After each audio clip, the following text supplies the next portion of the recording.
എല്ലാവർക്കും എൻ്റെ പുതിയ വീഡിയോയിലേക്ക് സ്വാഗതം. ഇന്ന് ജനുവരി 15, ഇന്ന് പാലിയേറ്റീവ് കെയറിൻ്റെ ദിനമാണ്.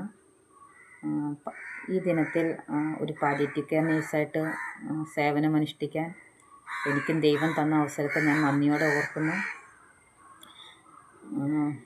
ഞാനൊക്കെ വളരെയധികം ഇഷ്ടപ്പെട്ട് ചെയ്യുന്നൊരു ജോലിയാണ് ഈ നേഴ്സിങ്ങിൻ്റെ ജോലി. അതിൽ തന്നെ ഞാൻ ഹോസ്പിറ്റലിലും വർക്ക് ചെയ്തിട്ടുണ്ട്. ഇപ്പോൾ പാലിയേറ്റീവിലൊരു 13 വർഷം ആകാറായി ഞാൻ ജോലി ചെയ്യുന്നു. അപ്പോൾ ഞാൻ എന്താണെന്ന് ചോദിച്ചാൽ, ഞങ്ങളൊക്കെ ഈ ജോലിയോടങ്ങ് ഭയങ്കരമായിട്ട് ഞങ്ങളങ്ങ് അറ്റാച്ച്ഡായിപ്പോയി. നമ്മൾക്ക് ഓരോ ക്ലയൻറ്റും അവരുടെ വീട്ടുകാരും ഞങ്ങൾക്ക് തിരിച്ചു തരുന്ന സ്നേഹവും വാത്സല്യവും ഒക്കെ ഞങ്ങൾക്ക് വിലമതിക്കാനാവാത്തതാണ്.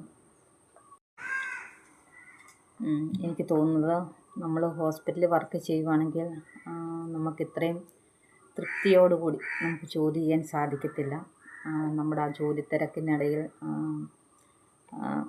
നമുക്ക് രോഗികളോടോ അവരുടെ വീട്ടുകാരോടോ വളരെയധികം സംസാരിക്കാനും അവരുടെ കാര്യങ്ങളൊക്കെ നമുക്ക് ചോദിച്ചറിയാനും ഇത്രയും അവസരങ്ങൾ നമുക്ക് കിട്ടാറില്ല, നമുക്ക് സമയം കിട്ടാറില്ല.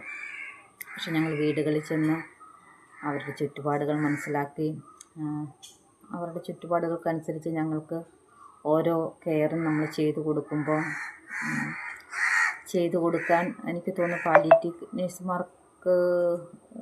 നേഴ്സുമാരൊക്കെ ആയിരിക്കും ഒന്നുകൂടി അവസരം ലഭിക്കുക.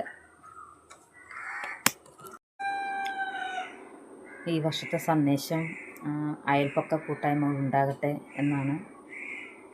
അപ്പോൾ നമുക്ക് നമ്മുടെ ചുറ്റിനും കിടപ്പ് രോഗികൾ ഉണ്ടെങ്കിൽ അവരുടെ അടുക്ക നമ്മൾ ചെന്ന് അല്പനേരം സംസാരിക്കുക, അവർക്ക് സ്വാന്തനം കൊടുക്കുക. അവർക്ക് നമ്മൾ നല്ല അയൽപക്ക കൂട്ടായ്മകൾ നമ്മുടെ ചുറ്റുപാടും ഉണ്ടാകട്ടെ.